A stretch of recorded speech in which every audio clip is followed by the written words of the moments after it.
Hey guys, welcome to another huge episode of Triggered. Today we're being joined by one of our favorite congressmen, the one and only Wesley Hunt from the great state of Texas. Congressman Hunt is a West Point grad. He was an Army Apache helicopter pilot. The first time he was ever on Triggered, he actually changed his pronouns to Apache helicopters, so we all must recognize those because those are the rules. We're just playing by them.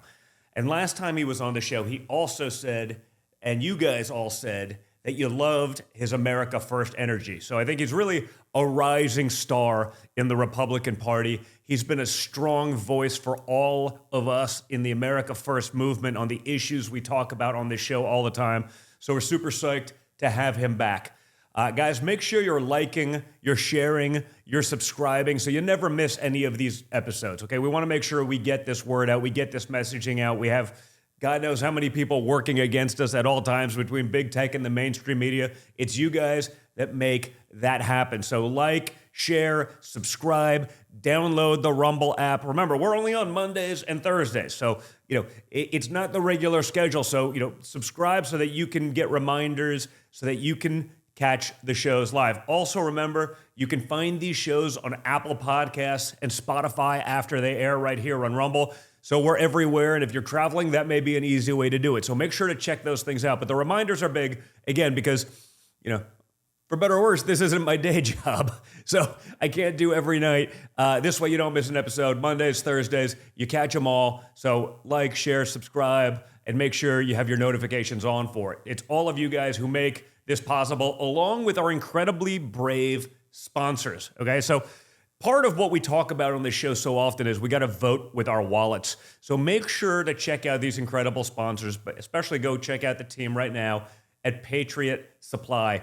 We talk about it over and over again. You need to be prepared in a time of crisis. Whether it's Biden-caused disasters, whether it's inflation, everything's getting worse. I live in Florida. You got hurricanes. We got to be prepared. So that includes your family's food security. My Patriot Supply is the country's largest emergency preparedness company, and they make sure that you're eating right in a time of crisis. These delicious meals last up to 25 years, okay? So guess what? Between now and then, something's going to happen, okay? And they provide over 2,000 calories daily. And when you visit preparewithdonjr.com, like P-R-E-P-A-R-E with D-O-N-J-R.com, you'll get $60 off their 4-week emergency food kit. And this low price, you also can take care of everyone in your family when you need it. So visit preparewithdonjr.com, P-R-E-P-A-R-E with donjr.com. And when you order by 3 p.m. on any given day, you'll get free shipping that same day. So be prepared and go to preparewithdonjr.com before the chaos gets even worse. And speaking of patriotic companies, don't forget about the awesome folks at Patriot Mobile, America's only Christian conservative wireless provider. I keep saying it, guys. We got to support the companies who support you rather than giving your hard-earned dollars to companies who will weaponize your dollars against you. I have a feeling, call it a long shot, but if you're watching a podcast, I have a feeling you're going to have a cell phone too. So do it with Patriot Mobile, where you put America first with every call while getting the same nationwide coverage as the major carriers. You can keep your phone number, guys. You can keep your phone. So the transition is really easy. But instead of giving your money to, say, AT&T, whose parent company wanted to cancel a bunch of conservative cable programming, you give it to people who donate to the causes that we believe in. They provide you dependable wireless service at an affordable price, putting your dollars into action and supporting freedom-loving values. They literally donate a portion of every dollar earned to support groups that fight for the First Amendment, the right to keep and bear arms, the sanctity of life, and protecting our brave police and first responders. So for fast, free activation, it's fast, it's free. You keep your number, you keep your phone. You support patriotic values rather than those who hate your guts. It's a no-brainer. Go to patriotmobile.com/triggered. Type it in your browser right now while you're doing this so that you can do it later. patriotmobile.com/triggered. It's a big deal, and we got to vote with our wallets. And lastly, folks, go check out the great folks over at Goldco. It's a new year, but we see the economic warning signs. Inflation reckless spending, global turmoil. Biden caused disasters each and every day. I want you to be prepared, and owning tangible physical inflation hedging gold and silver can help secure and stabilize your portfolio. You can safeguard your savings. You can do it tax and penalty free. Goldco has top-notch customer service, and they'll answer your questions so you learn in the process. They will walk you through it step by step. Go to Don Jr., DONJR Gold.com to learn more. That's DONJR Gold.com to learn more. Okay, joining me now, guys. Congressman from Texas's 38th District, West Point grad, Army veteran, Apache helicopter pilot. He actually, on the show the first time, changed his pronouns right there in real time to Apache helicopter, so we must acknowledge that, okay? Those are the rules. We just play by them, okay? But truly a MAGA, America First rock star, Wesley Hunt. Congressman, good to have you back on here, buddy. Sorry, Man, Apache helicopter. You know what? I mean, if we're going to do pronouns, if that's what I want to be called, damn it, you're going to call me that. Apache pilot, American. Yeah, listen, it's so much better than like Zim, Zer, Thems. Like, I'm like, ridiculous. Some of this other stuff, like, these aren't even words, let alone, so like, if ridiculous. I'm going to be known as something, like, I'm going to come up with something kick-ass, like, that's right. You know. Apache helicopters, it's legit. I can actually let that slide. But Don, not only that, but I'm going to demand that you call me that. Even if you don't know, even if you can't tell, I'm going to demand that you call me Apache pilot. I'm okay with that. That's the one time I will bend the knee to the insanity of pronouns. But the one time. So I got to be careful how far I take it, because sometimes we get a little bit like this, and like Kim's like, okay, there's people listening. That's enough. They're giving the hook. But so you were out there last week on Monday in Iowa with us. We all sort of split up, divide and conquer. Cover those things. I mean, and then I was basically in bed. Kim's much more social than me. It was like 11 o'clock. All the stuff was in. DJT just leaves. I'm in bed. Naked, about to go to sleep. And she calls like, hey, Wesley's downstairs, Byron's downstairs, Matt Gates. Like, I'm like, you're gonna make me put my pants on, aren't you?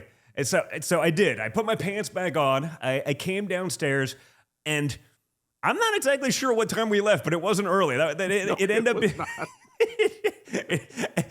Kim was literally there, like hurting. She'd be like, is that person pressed? Is that person pressed? Because like the conversation we were having would probably be a liability to the rest of our political futures.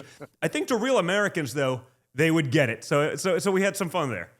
We had too much fun. And what I really want people to understand is those conversations that we had in that speakeasy, man, and just hanging out, chopping it up like regular people, regular Americans. You're exactly right. That's the kind of thing that people want us to see. They want us to know that we are just having real conversations about our country, how to make things better, laughing, joking, probably being a bit inappropriate. But at the end of the day, man, we're just having a good time and sharing stories. And I think that's the side that a lot of Americans want to see more of us. And that's why I was very glad to share that with you. And then for those that are watching and listening, Don is the most fun. I don't know about that. When Kim said too much fun, I call Kimberly, Kimberly voice of reason. When we were, let's just say we may have been like recreating a meme, and it was like me on a couch and you and Byron Donalds behind me, and I was like, this.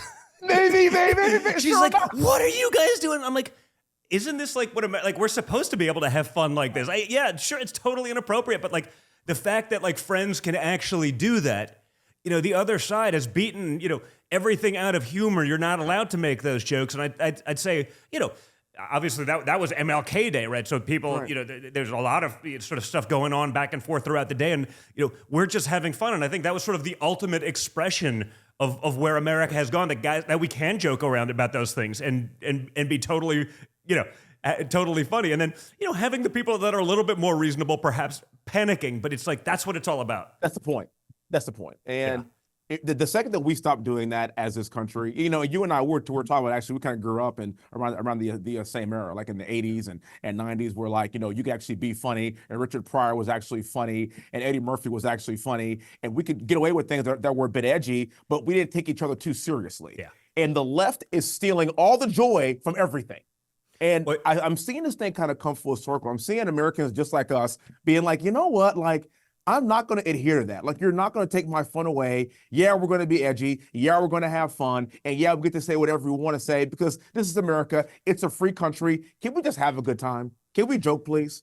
Yeah, and but, I think it, we are the it was party funny. that's So we're becoming sitting fun. there in a room, and there's political consultants and pollsters, and like you, me, and Byron are like we're reenacting probably one of the last great comedic skits that was probably pushing the boundaries of Right. of race these days. Yeah. Chappelle.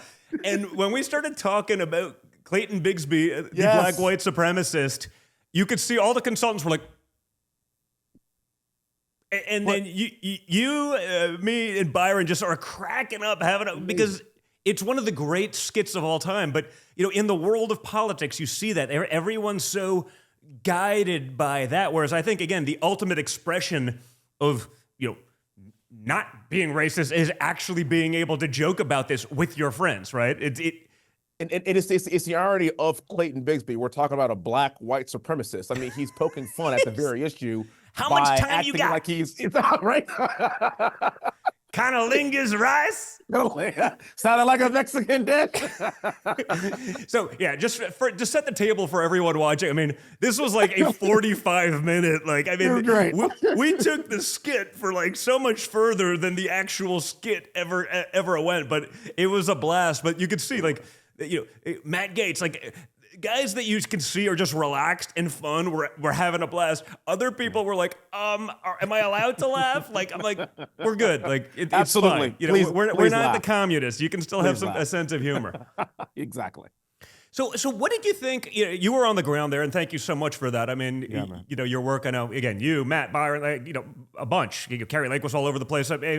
We all sort of split up. We divided and conquered. Go speak at these precincts. I got to speak right after Nikki Haley, which was fun. For a person like me, that was fun because I don't have to give the canned, sort of same old speech. You loved it. She was thrilled. I'm sitting there like, oh, really? Like, I can't wait to respond to this. And the press reluctantly had to admit that I got more applause than she did by a significant margin because, Of course you did. Well, I'm not a phony and I'm also a Republican, unlike her. But what was your sentiment on the ground?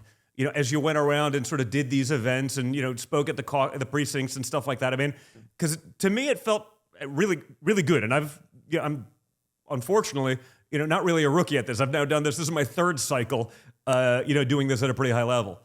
It's confirmation for what I've seen in Iowa for the past few years. My wife was born and raised in Iowa. So I spend at least, 3 times a year up there in the eastern part of the state. And the amount of support that I have seen, not just this past week and then the caucuses, but for the past few years, has been very consistent with what we saw a couple of days ago.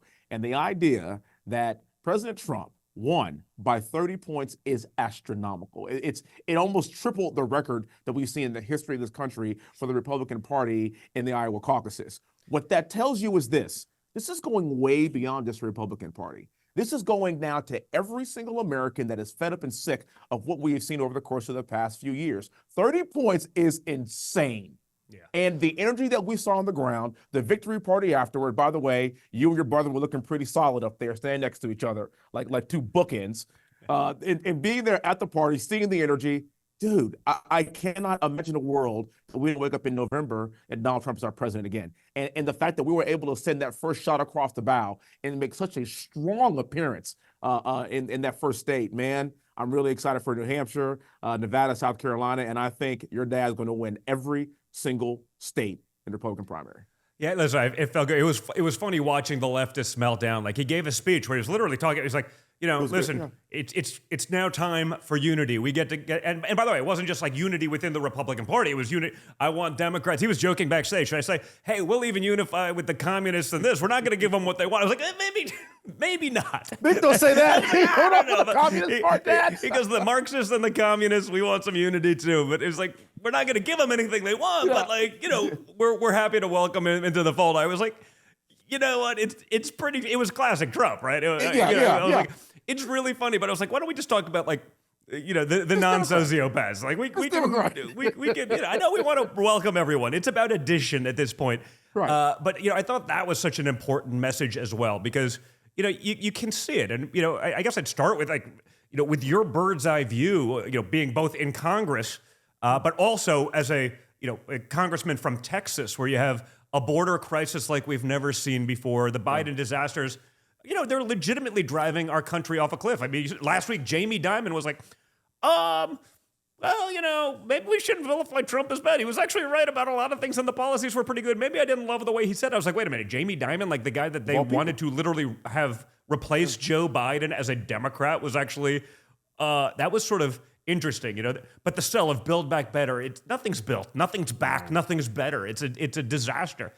Can you think of anything that Joe Biden has done to make life better for just ordinary Americans or common sense Americans? Because everything is like, I legit, we were joking about this one the other night. The other movie we thought was like The Truman Show. I'm like waiting for a camera to fall out of the ceiling because they must be just filming me because it's so far out of whack, it makes no sense. I can't think of a single thing that he has done to make this country better in 3 years. Like not a single thing. I mean, other than maybe his love for ice cream, and then maybe he has helped out the ice cream industry for chocolate chip. I don't know. But other than that, man, no. And being in Texas, the border that we are seeing is unbelievably horrible. It's beyond anyone's imagination. And it's the worst I've seen in my entire lifetime. 8 million people entering our country illegally. Are you kidding me? Enough fentanyl pouring into this country to kill every single American at least 5 times. And your dad talks about this all the time. Why are we allowing people to kill our fellow Americans by smuggling drugs into our sovereign nation that clearly right now is not a sovereign nation? This is the worst inflation we've seen in our lifetime.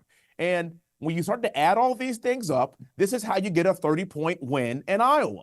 This is how no one can touch you. This is why everybody realizes this one simple question. Am I better off now, or was I better off 4 years ago? And the answer is quite obvious, brother. Yeah, no, it was funny what you mentioned 30 points, but it was funny watching the Democrats be like, oh, it should be 100 points. That's a lot. Like, just for perspective, the largest ever in history margin in a Republican caucus in Iowa was 12 points. Didn't matter when, 12. So this is, it was like 31. It's literally almost 3 times that. And they're like, why didn't he win 100%? Like, ridiculous. It's so insane. But that's what we're up against. None of it has to make sense. But, down in Texas, it's not even Texas anymore. Now every state is a border state. For example, even up in Maine, there's reports about the state building apartment buildings so illegals can live rent-free. I mean, legitimately, we're second-class citizens in our own country. That's America last, not America first. I mean, hey, I can afford my own rent. I don't need it. There's plenty of Americans and plenty of veterans, plenty of people who've, paid into system, plenty of elderly people being thrown out on their butts to house people who have never paid into a system, who aren't even here legally. The Democrats are trying to convince us that this isn't actually happening. Why, how and why can they get away with that? And to piggyback on that a little bit too, we are running an annual $2 trillion deficit. Yeah. By the end of Q1, we are going to run a $500 million deficit in Q1 of this year. We are $34 trillion in debt. We cannot afford to have illegal aliens in our country living rent-free, literally living rent-free in Maine, while the American taxpayer pays for it.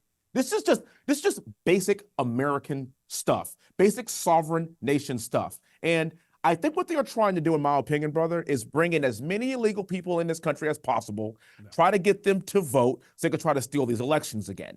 And I'm not quite sure that's going to work, because I want to let you know something. In Texas, our governor, our attorney general and lieutenant governor just won our last election by 10 points. And by our next census, we're going to be a majority Hispanic state.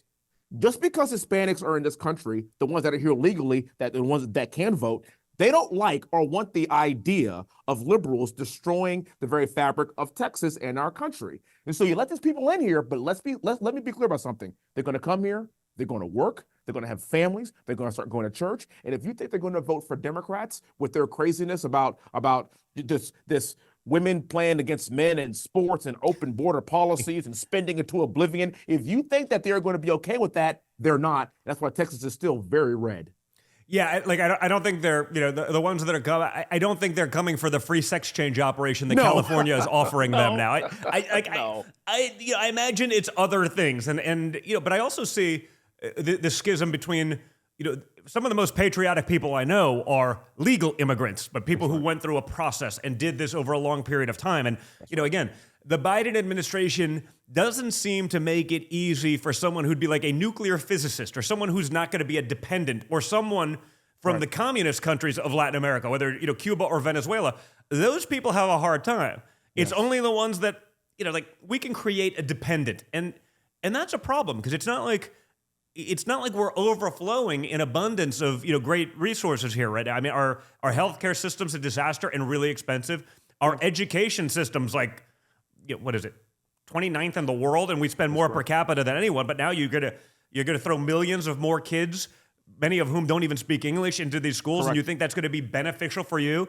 The lowest income earners are now going to be competing with people who don't even have the papers, so to speak, and they'll be taking cash off the books. It's a scary prospect, frankly, much more scary, for lower and middle income earners. It most certainly is. And I actually just put out, we were talking about this actually the other day at the bar. I put out a tweet that was talking about Meek Mill and talking about how Black folks that live in their poverty right now, who they are going to vote for in droves. And it's going to be Donald John Trump. And we talked about this before. President Trump will get the highest Black vote that we have seen for a Republican in modern history for the exact reasons that you just stated. If you think back to 2020, President Trump got 18.7% of Black men. That's a record. Yeah. I think this year he will get at least between 25 and 30% of Black men. And if and when that happens, the Democrats have a very serious math problem. But see, Democrats think that Black people want to pay more in taxes and they want to live in a hyperinflation state. And they want illegals coming there taking our jobs. See, they are assuming that all Black people are going to think that way. And then when we've had the last 5 years that we have seen this complete and utter disaster, people trying to figure out, am I going to put gas in my car or take my kid to school? All of a sudden, you have A$AP Rocky, you have Meek Millie, you have all these people that are like, you know what? We're going to go back to Donald John Trump so we can get this right. Okay, but let's play this out a little bit. Obviously, the Trump administration did a lot for the African American community. Where sort of opportunity zones, prison reform. HBCUs. You had the historically Black universities. Funding that in perpetuity. But it did not seem to translate all that well. Still, meaning. If it's one thing being the Democrat Party and they gave you nothing and they promised you the world and they don't deliver for 50 years, but now it's even worse.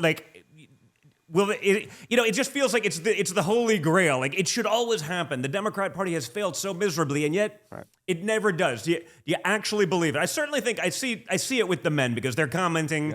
The guys that sort of grab me randomly, not because they're attending the thing that I'm at. It's because they actually work there. They're like, hey man, let me take some. We're like no, because they get it. They see it. Like they're like enough of this crap already.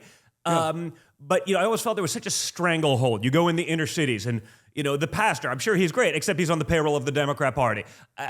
It made it so much harder that even with facts, even with actual progress, even with this, it didn't matter. They were still voting Democrat. So I'm hoping it's not just a pipe dream. I'm pleasantly surprised. I'm actually shocked. You don't see sort of an equal amount of movement with the women. I'd love you to maybe explain that one to me because I feel like it's their children that are ones that are going to be suffering. And, you don't mess with Mama Bear, whether, you're, white, black, green, blue, purple, doesn't, Mama Bear's still Mama Bear. Get into the details of that because, you obviously understand it. So what's really interesting is this. You could promise all these things. You could do everything right, as we saw, from 2016 through 2020. I think President Trump probably did more for the Black community than any other president that we've seen in modern history. I could pretty much attest to that. And you very acutely laid it all out. And then the issue is always rhetoric. And then the issue is always what's seen on TV. And the issue is always gets propagated by people saying that we are inherently racist and the MAGA movement is racist and they don't like Black people to succeed and X, Y, and Z. And then you spend 3 years under Joe Biden. And it confirms every single fear that you've had prior to that. All of a sudden, we don't really want to hear about calling MAGA people racist. I don't want to call Donald Trump racist. I just don't want to pay this ridiculous amount of inflation because I can't live every single day. And so the issue is not that this is going to happen overnight, but that we build on the progress that we saw in 2020. We see the disaster for the past 3 years under Joe Biden, and people are waking up and they're starting to really speak out about this. And back in like 2016, 2017, 2018, a lot of Black people were kind of concerned about being overtly supportive of President Trump. I never was scared because I always knew what he was about, but I got it, right? Because then you have to go home and go to the family reunion and talk to other Black people. They're like, hey, man, are you with Trump? Why? Those conversations have changed tremendously. And now you're finding out that people are actually being far more open about what their support is going to be for President Trump, especially amongst the Black men. And you have to understand, too, demographically speaking, Black men, Hispanic men, and actually Hispanic women, they're going to gravitate toward your father and toward President Trump because at the end of the day, he's an alpha guy. And what you have to understand is that alpha there's guy there's a macho culture there for sure. Of course there is. Of course, that's why I love him. And to a lot of but to certain demographics, it turns them off. That's the issue. Now, quite frankly, toxic masculinity is what people will call it. I think we need more of it. The reason why we don't speak German and the reason why this country was saved in World War I and World War II is because of brave men storming the beaches of Normandy to ensure that the world doesn't speak German and it weren't taken over by a fascist country. That's what toxic masculinity got us here. However, there are some people that are real sensitive, Don. You know how they are, and it's going to be more hard to convert them. Yeah. But they're coming very, very slowly, though. They're coming around, and I think this year we are going to build on what we saw in record turnout for the Black community, for Republican Party in November. Yeah, I love hearing that, but because you're right, the unity message is important. But sometimes I'm just like, listen, and maybe it's easy for me. I'm the son of a billionaire from Manhattan. They've gone after me for a long time. You son of a B. Sure. I understand I'm blessed, I also understand, I'm not the upstanding citizen that Hunter Biden is, so I'm treated a little bit differently. But I'm like, hey, bitch, where's my white privilege? I'm trying to fit like if my children were applying into college right now, I'm like, don't put your name, I'm trying to convince my boys maybe they got to go trans just so they can get into a college right now because they do that. I'm not a Democrat. I'm not willing to castrate my child. Yeah, just for the record, because there's going to be some asshole on here that clips it and be like, Don Jr. said his son's going to say. But it's sort of where we are, right? You see this stuff. The military's now paying for trans operations. There was sort of a great meme last week, and it was like, we can't figure out why the recruitment numbers so down. It's Millie in like a Karen wig with long nails and makeup, and you're like, because that, who's going to go fight for that? I mean, I know you have obviously a history of serving yourself as an Apache pilot. Your whole family, your sister, sir. I mean, when you're at home with a long and generational history of military service, and you see what's going on right now there, what's that conversation like? It's a very interesting one. So, my sister's West Point class of '93. I'm West Point '04, and my brother's West Point '05. We went to West Point before West Point was woke. Yeah. Before the military was woke. We weren't talking about these kinds of conversations. I saw something at the at the Air Force Academy where they were considering taking out sir and ma'am because they wanted to be more inclusive. And if we're talking about the military, this is it's like a basic tenet. Sir, yes, sir. Yes, sir. Yes, ma'am. I didn't serve. I kind of know that one. This is really weird.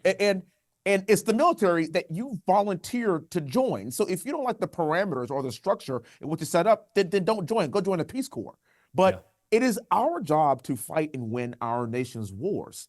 Not our job to do misgendering people and pay, and the taxpayer paying for people to transition. That's kind of ridiculous. That's outside of the scope of what the military is. And Don, the military was actually literally the first meritocracy that we saw in this country. The first organization that really started to break down these racial barriers from the past and allow Black people and women and people of color into the fold. And guess what? Depending on how well you performed, you can rise in the ranks. Look, that's how it should be. It should have never gone away from that. And then if you're looking at why our recruiting numbers are so low, The 18-year-old, 16, 17, 18-year-old that wants to go join the military, that's gung-ho, that wants to go be a Ranger or a Navy SEAL or an Apache pilot, that person is not concerned about gender. They're concerned about kicking ass for this country. End of discussion. So when you stop catering to that individual and start catering to the woke stuff, you turn off that person that wants to get out and serve their country and potentially be willing to give their life for this country. We got to get back to that. West Point 2000, 2004, 93. Let's get back to that. Back to a meritocracy. This is our main mission, is to fight our nation's wars, and most importantly, to serve as a deterrent so that people know we don't want to mess with them because they're proficient, they're tactically sound, and they will kick our butts. And they aren't worried about trans stuff. They're worried about winning America's wars. Yeah, when I see like the trans military TikTok videos, and I'm just like, it's so ridiculous. Like I'm like, China's they're like, this is Dr. Evil, excellent. Right, this is great. Like, we're gonna win this war. We won't have to fire a single bullet. Like they just give them a stripper pole and they'll entertain themselves for hours while we take over the major cities of America. I mean, it's crazy, but I want to get your opinion also on a lot of the stuff we see in the world of sort of DEI, right? Yeah. The diversity, equity, inclusion. I was speaking to a friend who flies fighter pilots. He's a fighter pilot. I don't even want to get into the details of the plane because the military will figure out, who it is, and then, they'll be shipped off to, to quote Top Gun, flying a cargo plane full of rubber dog shit out of Taiwan. But I mean, he said, I asked, like, so what's it like? And he goes, they're literally trying so hard. They're putting people into, like F-35s that you wouldn't put in a Cessna. And I was like, whoa. Do you keep in touch with other guys? And have you heard these similar stories? Is this an exaggeration or is it real? When he's like, because I'm a pilot myself, nothing like that, obviously. I got single engine land, but it was like, there's still basic things. You see the FAA requirements and the Boeing diversity requirements. You're like, wait, these are like really large objects, in many cases on the commercial side, with hundreds of people in them flying 600 miles an hour at 36,000 feet. Like, this is a problem. Right.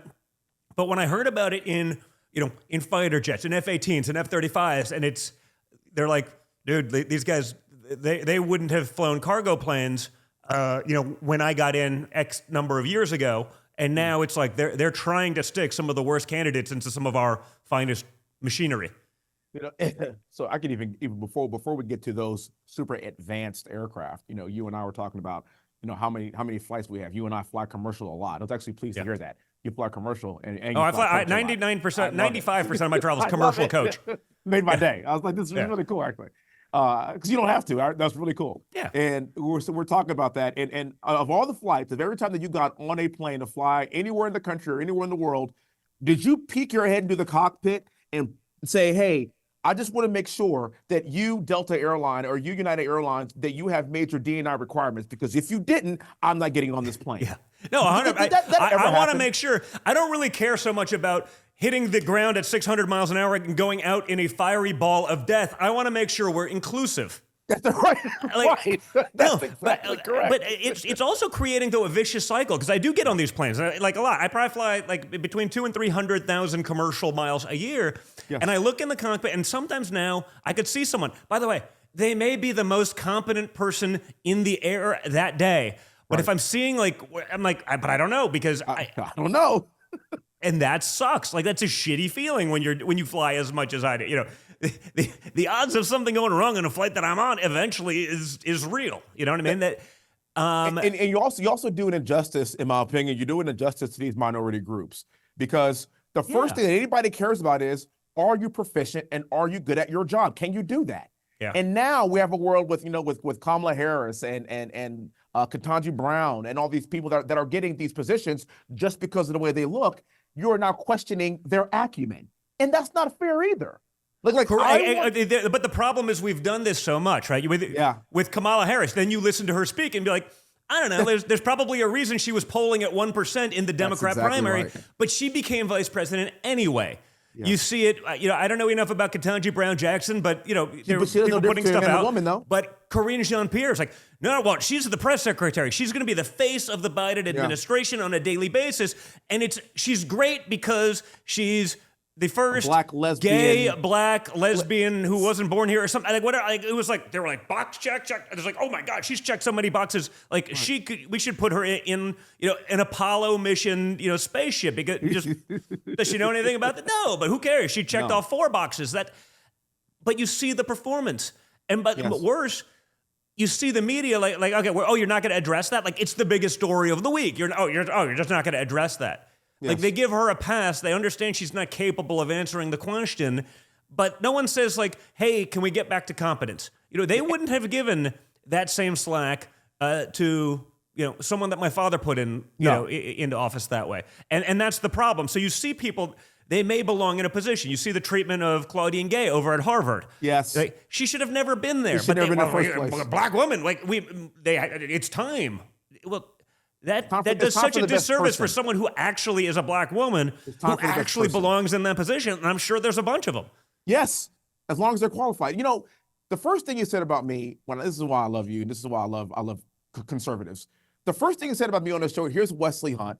He's a West Point grad. He's an Apache pilot. He's ex-1. These are things that I have accomplished in my life that's given me a level of competence and understanding to do my job very well now. Yeah. I'm a husband, I'm a father, I'm an Apache pilot. I earned 3 master's degrees from Cornell University. I didn't plagiarize anything. That's almost an IV, I think, right? That's like almost. It's not, it's not quite. That's hey, by the way, listen, I went to Penn, so I should be talking shit. And until we had our Leah Thomas incident, I'm like, okay, fine. You were great. He was all good. We were doing great. Then they were like Leah Thomas. I'm like, fuck, that's my alma mater now. So it sucks, man. I know. I hear you. I probably should just sit this one out. I feel like I'm all those things first before I'm a black man. And by the way, I'm a proud black man. Don't you trust me on that? Yeah. I'm black and I'm proud. But I'm so many things before we get to that.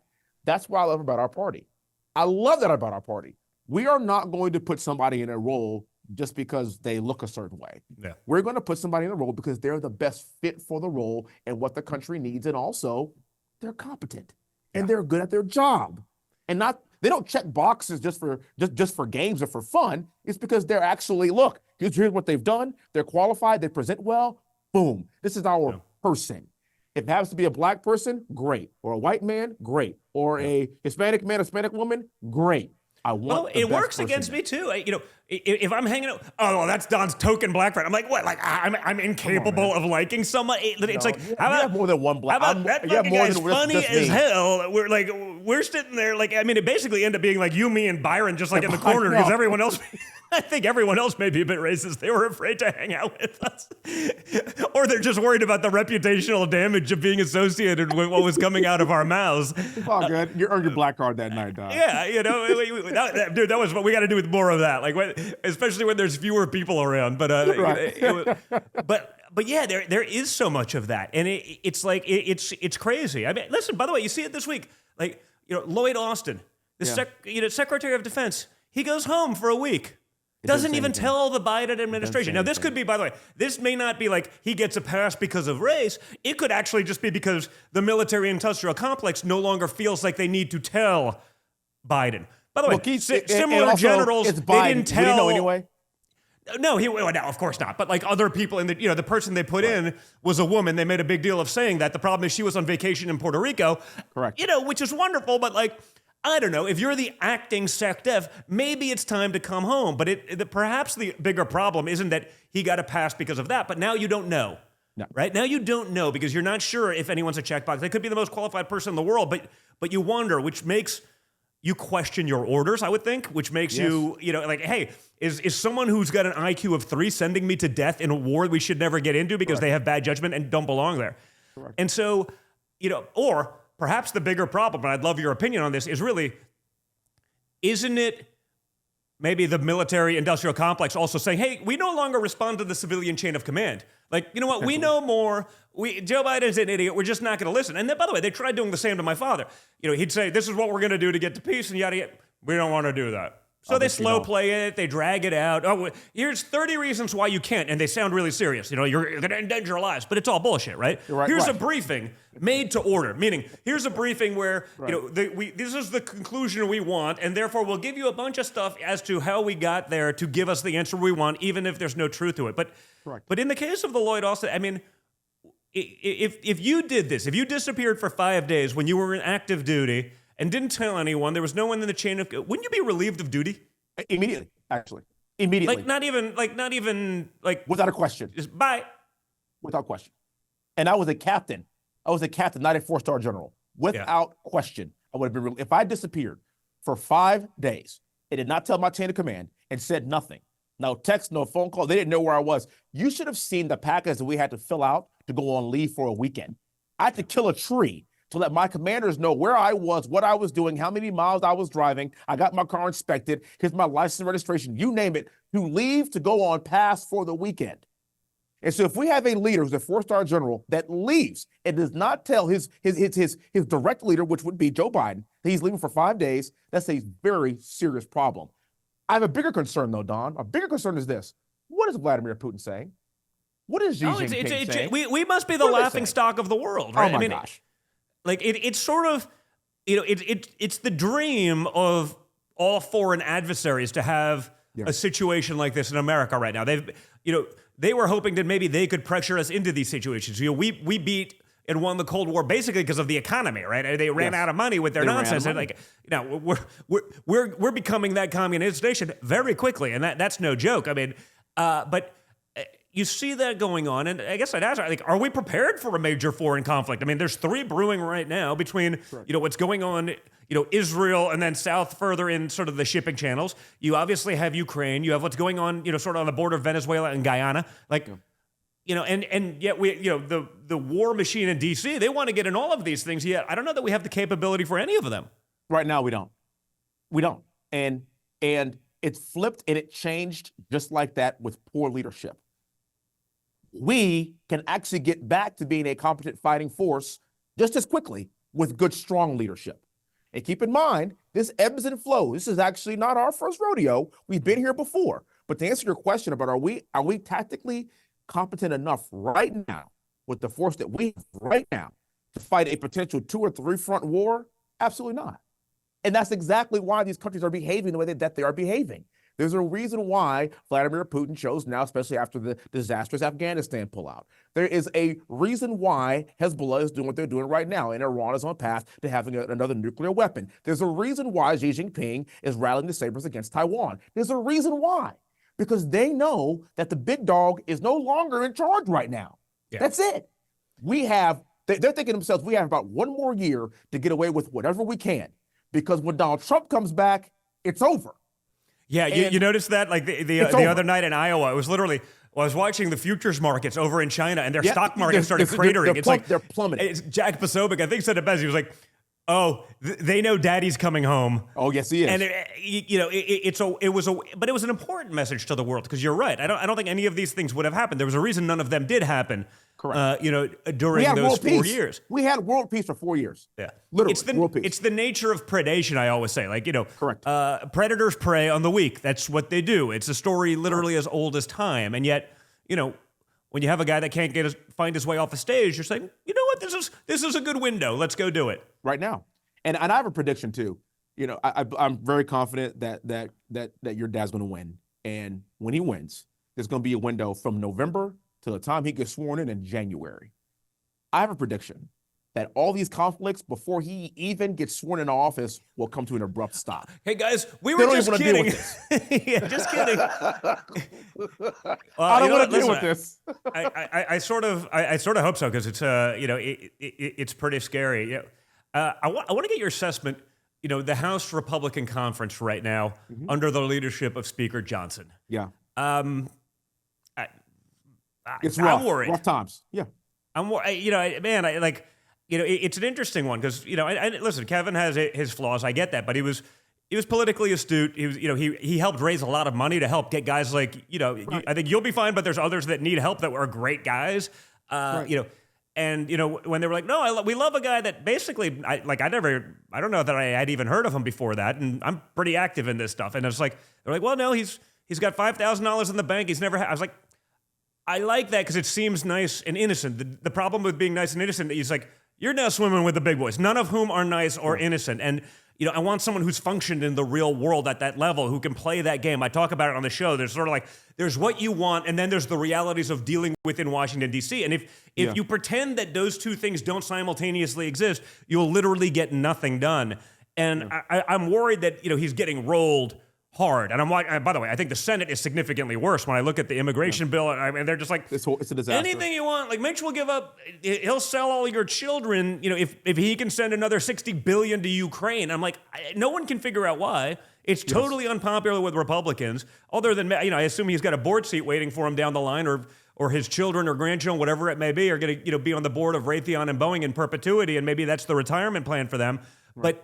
But what's your assessment, both House and Senate right now? So right now, you have to go back to the majority that we have in the House right now, Don. We have a 2-seat majority. Right now. And by the way, I get that that's not easy, right? You're not going to pass legislative things, but isn't there a point where we say enough? Well, I'm actually there. I'm getting ready to go vote on the CR right now, and you will find out I'm going to be a no. I don't think we should be passing any more CRs. It's time for us to get to work and actually control the power of the purse. With the 2-seat majority, it's tough to get things done. You're right. The Senate is worse off, and the Biden administration is a complete joke. With a 2-seat majority, you have to understand that the difference between Kevin McCarthy and Speaker Johnson right now, from a legislative standpoint, probably is not going to be all that different.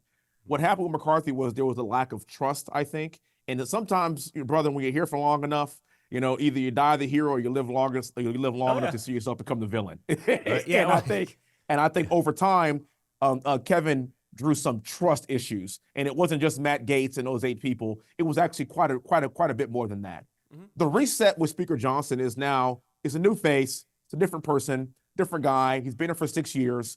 Let's give him a shot. Now, here's the problem. We're giving him a shot with deals that were already made the previous year. And instead of a 4-seat majority, we've had 2 retirements, and now we have a 2-seat majority. And Steve Scalise's out, and I hope he gets better. So now we have a 1-seat majority. It is very difficult to get anything passed in this Congress with the 1-seat majority, and you don't have the Senate, and you don't have the presidency either.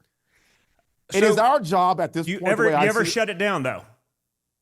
You ever shut it? Because I get it. Listen, you could say, we'll meet our existing debts, but nothing else. We'll agree to all sign off on that, because you can't default on your debt. That would be a disaster for the American. Just so everyone, because everyone's like, and again, I'm a rabble-rouser, I'm loud, I'm aggressive, but I also understand the realities of the world. You got to pay your debts, because if you shut that down, you're going to give China an excuse to put the world on the yuan. If U.S. starts defaulting on their debts. But you can all say very publicly, hey, we will meet our existing debt obligations. We're doing nothing else going forward, and we'll shut that aspect of it down. And I'm close, and I understand that's hard. But here's where I'm at. I am in favor of shutting the government down, especially if we get border security. If we pitch that to the American public, I think it would go over just fine. Actually, just like your dad sat down with Chuck Schumer, I would be willing to shut the government down for border security. If we took that stance, I think you'd be surprised at how much we could actually get down the road. But you have to understand, if there's more than 3 moderates or more than 3 people that won't vote with us, and every Democrat votes against us, then nothing's happening. Yeah. And therein lies the point. We have to implore the American public to not give us a 4-seat majority. We need a 20-seat majority. Mm-hmm. We need the presidency. We need Donald John Trump back in office, and we need the Senate. If we could get those things done this year, I think you'd be surprised at what we can get done for the next 2 years. Yeah, and you need that majority. And again, you're right. It can't just be a majority of weaklings, right? It cannot be. Hey, right. We had the Senate when my father first got elected. We had the Senate, we had the House, and we had the presidency. And people were like, well, why didn't you get more done? I was like, well, because Paul Ryan is a weakling, and he was never going to do anything to help. He wanted to be loved in D.C. That was much more important than doing what the people who elected him in Wisconsin wanted him to do. It was funny. So as I was going around in Iowa last week, this person from, I guess, the Fox affiliate, now he sits on the board of Fox News, but the Fox affiliate in, I guess one of the districts must have overlapped in terms of a zone. He's like, well, Paul Ryan just threatened the Republican convention's in Milwaukee, and he's not going to even go. I was like, who cares? No one cares. Literally, I was like, I literally, other than maybe 1 or 2 rhinos in Washington D.C., there are literally 0 people in the Republican Party that could give a single shit if Paul Ryan. Not a single. If he goes to the convention, they'd love him to be less involved, not more. Right. And the guy was like, no, but he said he won't even go. I was like, no, like this isn't a trick question. Like this is like he didn't get it, but he works for Fox, so it was a little bit different. But so by the way, speaking of sort of being ambushed with what I thought was like a funny question like that, you had a protester come up and yell at you in Iowa, and guys, just so you understand. Wesley's built like a brick shit house. Okay? This guy's his arms are bigger than my legs, and he covers it up pretty well. Even Byron, who's a big dude, was like, no, that guy's strong and thick. Tell me about it, because I was like, that guy was about to have a really bad day. I don't think he realized it. He really was about to have a bad day, and I actually remember in the moment, I was actually advocating for your dad. I was at one of the caucus sites. And I thought I was actually giving a pretty good speech. I was actually really, really proud of it. And then all of a sudden I get interrupted, and I turn around, this guy starts approaching me. And like in the good people of Iowa, in good fashion, ran out, came to my defense, and threw his butt out. But as he was approaching me, you're right, it was getting kind of testy there in a second. I faced him. I was like, if this dude gets about 3 feet closer, he's going to have a real rough day. It was funny. After a little time in the bar, it was funny hearing the retell of this story, because that was good. It was, but it is. I mean, it is sort of crazy, right? These primaries, you go out there and you put yourself out there. I know when I was there speaking before Nikki Haley, it's like, I go into a room, there's 250, I don't have a security guard, I'm in a room, there was 250, 300 people in there, whatever. I did a press thing for half an hour, and she was hiding backstage and runs in and, gives a speech, runs out. I mean, I'm like, it is. I mean, there's times you're out there, you're actually pretty exposed and pretty vulnerable. And, you do this enough, you run into a lot of people, and some are, let's say, a little bit off. Yeah, they're a little bit off, but you know what? We have to do it. Because if we don't do it, brother, then who is? We are the ones that we got to take that risk every now and again to put ourselves out there, because if we don't, we will lose our country. It's the bottom line. You have kids. I have kids. We're doing this for them. I said that actually in that speech. I told a story about your dad picking up my little baby girl and giving her a big hug. Yeah. And I'll never forget that, because it dawned on me that that's what he does to your children and his other grandchildren. Yeah. And if we don't step into the fray, and if we don't fix this country right now, we are 4 years away from losing it all. And this is actually the first time I can say that in my lifetime. I mean, it's been bad. It's been okay. I wish it could have been better here or there. But we are 4 years away. If Biden and Harris are back in office, it's over. Yeah. As we know it, it's over. It's sort of political hyperbole, but like it's actually real. I probably even said it last time because I foresaw what was happening. But you're right. Like there's a chance to turn this around. But you're getting to the point of like the pendulum. It's too far. And like to your point, I'm not doing this because this is good for me. Like my life you had a pretty good my life was a brother. lot easier before this shit. You know what I mean? Speaking before all these congressional committees. They want to try me for treason, a crime punishable by death. Minor details, like just like whatever. now, stuff like that. Meanwhile, Hunter Biden average does Tuesday. crack hey, I have a question for you. Whose cocaine was in the White House? I have no idea. Could it be the world's #1 crackhead? But so when that story came out, it was so funny. I'm looking at Twitter. I'm like, oh yeah, they found Hunter's coke in the White House. Yeah. Leftist Twitter was like, it must have been Don Jr.'s. Like, dude, I haven't been in the building in 3.5 years. It's Why? How's that even possible? I'm like, wait, it's mine. It's mine. So then this week or last week, I guess it was. The DOJ finds cocaine on the gun case. Yes. Of the Hunter Biden illegally purchased felony firearm, which is literally one of the things you check off. Like, you're not, like, they find cocaine on it. Now, of course, the DOJ tells us this 4 years later. Yeah. 4 years later. By the way, what we knew to all be true anyway. We knew it. Because we don't live in a system of equal justice anymore. And, it's crazy. But this, we're fighting to get that decency back. We're fighting, as you mentioned, our kids. Like I said, I don't need this shit. Like my life was so much easier just being the son of a rich guy from New York building buildings. Like I was like, used to think construction and that business was rough, but it's like, it's nothing compared to this. But we do it for them. We do it for their future because we believe in the freedoms that, at least the conservatives I know hold dear. Democrats seem pretty willing to just, roll over and die for the communists. But, I'm not there and I never will be. Yeah.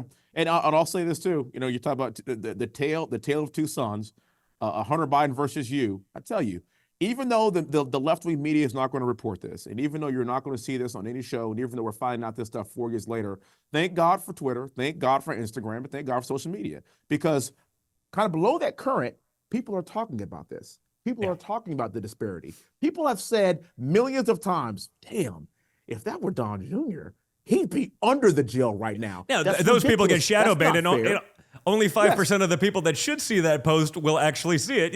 At least on Twitter, we're getting a sense of, on Truth, we have fairness. People are seeing it. On Rumble, we got, objectivity. But if I was on YouTube, if we did this show on YouTube, they'd take it off. Yeah. It wouldn't be allowed to be up there. So, you're right. Social media is helping, but we got to remember, we are not on an equal footing in terms of that. I see clowns that have 3 followers with very average content. They have 30,000 retweets, and I'm like, what's going on? It's correct. It's insane. And I do enough of this stuff, and I do it myself. So it's like I know when I hit send if something's gonna go big, and it's like, oh, it's going big, and then it's like, it just stops. Stops. It stops. And so but we also can't cede that battlefield. We got to just understand. We can't cede it. We're working at a disadvantage. We got to keep fighting. Correct. That was my point, brother. That's my point. So the primary is basically over. I think, in my opinion, my father's going to be the nominee. We got some steps to go along the way, but what do you see what are going to be the key benchmarks for a MAGA victory in 2024? What do you hear from the people? What are the issues? What do we got to focus on? Is there anything we're missing? The speech that your father gave in Iowa hit the nail on the head. That's it. Yeah. If we stay focused on those issues, we stay focused on the border, we stay focused on the economy, we stay focused on safety, we stay focused on not getting into more protracted and involved wars, we take the power away from Xi Jinping, take the power away from Russia, unleash American energy. If we do these things and just stay laser focused on these issues, we're going to be just fine. A 30-point win in Iowa is unbelievable. And it's not just because MAGA people and conservatives are all for your dad. This is about a movement. This is about moderates, and these are about independents that are saying, I'm not voting for Joe Biden, and I'm absolutely going to vote for Donald Trump, especially as we continue down this path. So my advice would be, don't change anything. I love the fact that the last tweet that your dad made was his mugshot, arguably the greatest mugshot of all time. Right. By the way, it may be the most viewed. You've got the Mona Lisa, but there's some famous art out there. But honestly, because of the digital age, because of the way it just works now. I mean, there's more pictures taken on a daily basis today than there was in the prior 200 years. Kind of those kind of stats. It may be and go down as maybe the most famous individual image ever, if in time. Yeah. Potentially. And the fact that that's your dad's last tweet, he's still cutting loose on truth. Just keep doing what we're doing. And I think we're going to be more than fine. Right now, Joe Biden has a 31% approval rating. He is literally by far the worst president we've seen, arguably, not even arguably anymore. He's the worst president that we have seen in the history of this country at this point. Do they let him get to the finish line though? Do they because again, they've shown there's nothing they're not willing to do, right? They shook a fence. That's 25 years in prison. Oh, let's jail your political opponents for 1,000 years. Trump's young, he's vibrant, but 1,000 years is a long time. That's some millennium. So where are they going to go? So let's just say something happens to Joe Biden before that. Well, then Kamala Harris becomes the de facto nominee. Well, that's by the way, I welcome that. I figured they have to figure out a game to exclude her. Make her a Supreme Court justice or something like that to be able to. Whoa. She's a black woman. Oh no. You can't just. No, but my point is they got to. No, that's a lifetime appointment. That's better than the other one. They'll come up with some way to spin it. Just be like, we got to get this broad out of here. Relax. Like right now, right? Yeah, this doesn't work. I don't think it doesn't work. I don't think they can do it. The election is in 10 months. You're out of time. I think at this point they are going to roll with Joe Biden. If that's the case, we're going to have not just a good day, we're going to have an outstanding day in November. Yeah, and Joe's not going anywhere while the Hunter Biden stuff is outstanding. He's going to be there to make sure they give whatever pardon they can give him. And yeah. All right. Yeah. Well, buddy, I know that you have votes. I appreciate your time as always. More importantly, I appreciate your fight. Of course. It's awesome. And, again, look forward to hanging out again very soon because I'll see you next month. That was way too much fun. We just got to go fishing or something like that. And then, or hunting. Fishing or hunting. Other than the Chinese probably spying on us with balloons and stuff like that, no one will be listening, so we'll have some fun. We'll shoot them down, dude. Perfect. You be good, buddy. Thanks. Thank you, brother. Take care, man. Appreciate it. Okay, guys. That was awesome. Remember, like, share, subscribe. Put your notifications on. We're only on 2 days a week, so to compete with the big boys, we need you guys to be watching. So put on your notifications so you don't miss anything. Also, if you get your podcasts on Apple or Spotify, we will be there so you don't have to miss anything. If you can't be here when we go live, or you can't watch it on your computer screen, but if you're driving, traveling, whatever it may be, it's you guys that make this possible. So check that out. Download the Rumble app as well. Share it with your friends. Like, share, subscribe. It's a no-brainer. Also, go check out our incredible sponsors. They have the guts to support programming like this. That's a big deal. So check out the team over at My Patriot Supply. We want you to be prepared. We see the crises looming on a daily basis, and that really includes taking care of your family's food security. My Patriot Supply is the country's largest emergency preparedness company, and they want to make sure you're eating right in a time of crisis. The meals last 25 years and provide over 2,000 calories daily. That's a big deal.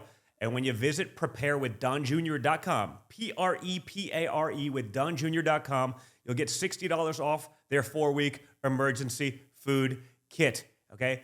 Do it and take care of your family. Visit preparewithdonjr.com. Pretty simple. Guys, also make sure to check out the great folks at Patriot Mobile. Back to the causes that we believe in, as opposed to woke telecom, which gives it and weaponizes your hard-earned dollars against you. You get to keep your phone. You get to keep your phone number. Fast, free activation. Go to patriotmobile.com/triggered. That's patriotmobile.com/triggered. It's literally a no-brainer. Nothing has to change for you except you can stop giving the companies that hate your guts your hard-earned money. And last but not least, don't forget to check out the awesome folks over at Goldco by going to donjrgold.com, DONJR gold.com. We like to talk about preparedness. We have it with food, but we also want you to take care of your financial security and make sure you're prepared for whatever economic disaster looms. Obviously, gold, silver, precious metals, these things can really help balance out some of the insanity in an unstable world. So you can learn more. Let them take you through the whole process by going to donjrgold.com. With that, guys, thanks so much. You are the best, and we will see you soon.